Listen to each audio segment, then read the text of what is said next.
Magandang hapon, ako po si Benison Estareja at meron muli tayong update patungkol pa rin sa ating monitor na si Typhoon Paulo with international name na Matmo as of 2 p.m. araw po ng Biyernes. Base sa ating latest satellite animation at sa ating radar, ay huling namataan si Typhoon Paulo sa vicinity ng bayan ng Mayoyaw sa Ifugao.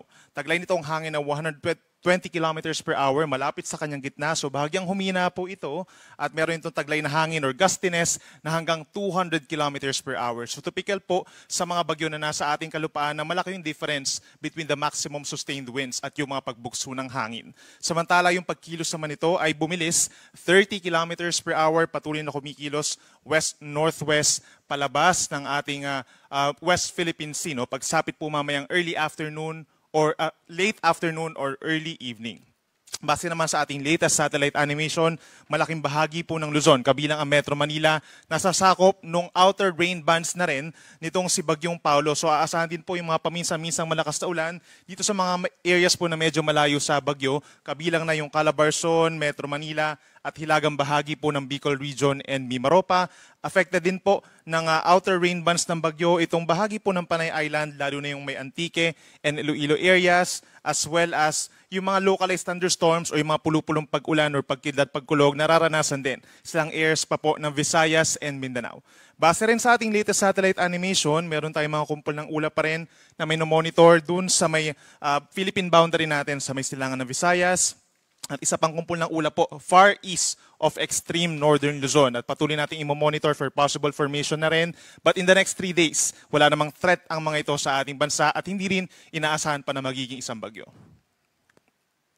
Base naman po sa pinakahuling track ng Pag-asa, patuloy pa rin ang pagkilos ng bagyo west-northwest or heading towards dito po sa mga probinsya ng Mountain Province and Ifugao, kung ang pag-usapan po natin ay sentro, ganyan din sa hilagang bahagi ng Benguet at mamayang hapon pagsapit naman dito sa hilagang bahagi ng La Union at sa may Ilocos Sur. So pagsapit ng late afternoon or early evening ay nasa may West Philippine Sea na ito at simula mamayang gabi ay palayo na itong si Bagyong Paulo. Simula mamayang gabi hanggang bukas ng madaling araw, nasa may West Philippine Sea at lalabas ng ating Philippine Area of Responsibility bukas ng umaga heading towards southern China pa rin. Base rin sa pinakahuling track po na Pag-asa, malawak po na bagyo itong si Bagyong Paulo. Sa itaas na bahagi niya ay nasa 350 kilometers yung kanyang radius. Sa ilalim na bahagi nasa around 200 to 250 kilometers naman po. So kung mapapansin natin, bahagyan nahagip na nung outermost part ng radius ng Bagyong Paulo, itong Metro Manila at hilagang bahagi pa ng Calabarzon. No? So paminsan-minsan talaga mararamdaman natin yung mga pagbugso ng hangin sa mga susunod na oras. In terms of intensity, from 130 nga po, before siya maglandfall, sa ngayon 120. So bahagyang humina dahil na rin sa interaction sa mga kalupaan or sa rugged terrain ng Cordillera and Caraballo Mountains. Then pagsapit po dito sa may parting Ilocos Region at Western Cordillera, possible na mas humina pa ito as a severe tropical storm with around 100 to 110 kilometers per hour na taglay na hangin. Malakas pa rin po ito. At pagsapit dito sa West Philippine Sea, yung estimated na lakas nito, 100 to 110, lalakas muli paglabas ng ating area of responsibility bilang typhoon at posibleng umabot sa 140 kilometers per hour. Pero maganda balita, hindi na natin mararamdaman yung pagiging isang typhoon nito or paglakas pa nito habang ito ay nasa malayo na sa ating kalupaan. Nonetheless, andyan pa rin po yung ating signal number 4 sa mga susunod na oras. Sa ngayon po, meron pa rin tayong mararamdamang hangin na hanggang 180 kilometers per hour dito po sa ilang bahagi ng Northern Luzon. Southwestern Isabela, northwestern portion ng Quirino, northern portion of Nueva Vizcaya, signal number 4 din sa Mountain Province, Ifugao, southern Abra, southern portion of Benguet, northern portion of Benguet rather, signal number 4 din sa southern portion of Ilocos Sur at hilagang bahagi ng La Union. Itong ganito kalakas na hangin na pang signal number 4 po, posible pa rin makasira ng mga karamihan ng mga structures po no, at makapagpatumba ng even yung mga malalaking puno at malaking poste ng kuryente na siya nagre-resulta sa brownout.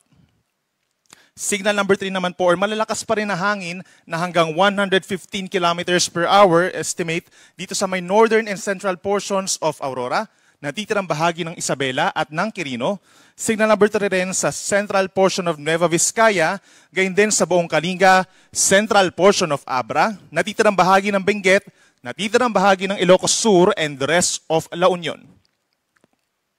Signal number 2 naman sa central and southern portions of Cagayan, gayon din sa natitirang bahagi ng Nueva Vizcaya, buong Apayao, natitirang bahagi ng Abras, signal number 2, gayon din sa central and southern portions of Ilocos Norte, buong Pangasinan, central portion of Aurora, northern portion of Nueva Ecija, northern portion of Tarlac, at northern portion of Zambales, signal number 2.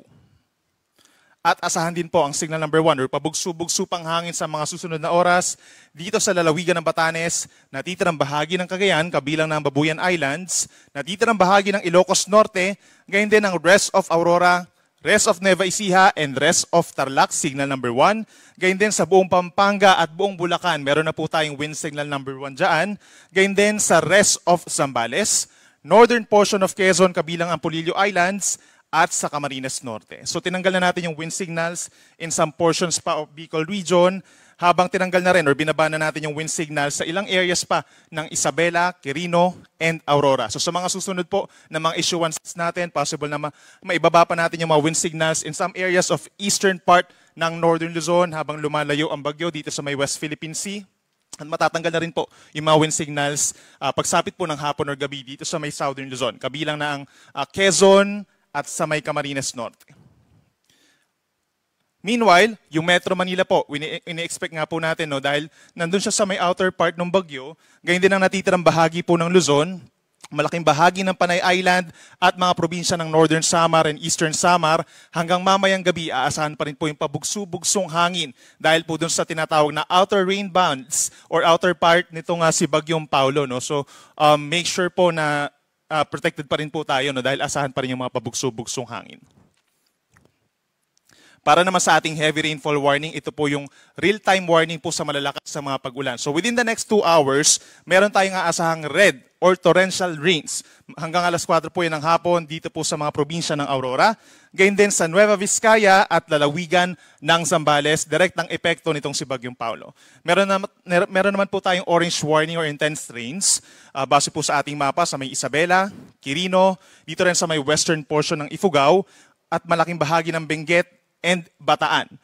Yellow warning naman po or heavy rains naman dito sa may Cagayan, gayon din sa Apayao, Kalinga, natitirang bahagi po ng Ifugao, buong Mountain Province, may heavy rains din po hanggang mamayang 4 p.m.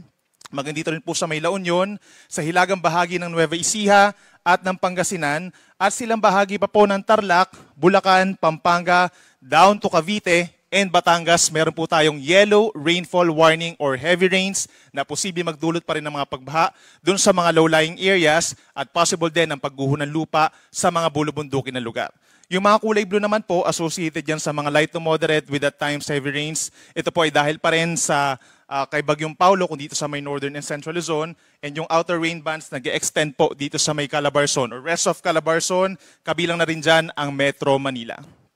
Ito pong imahe na to ay ma-access po natin sa official website ng Pag-asa na panahon.gov.ph, kung saan malalaman po natin yung mga heavy rainfall warnings, general flood advisories, at yung latest track nitong si Bagyong Paulo.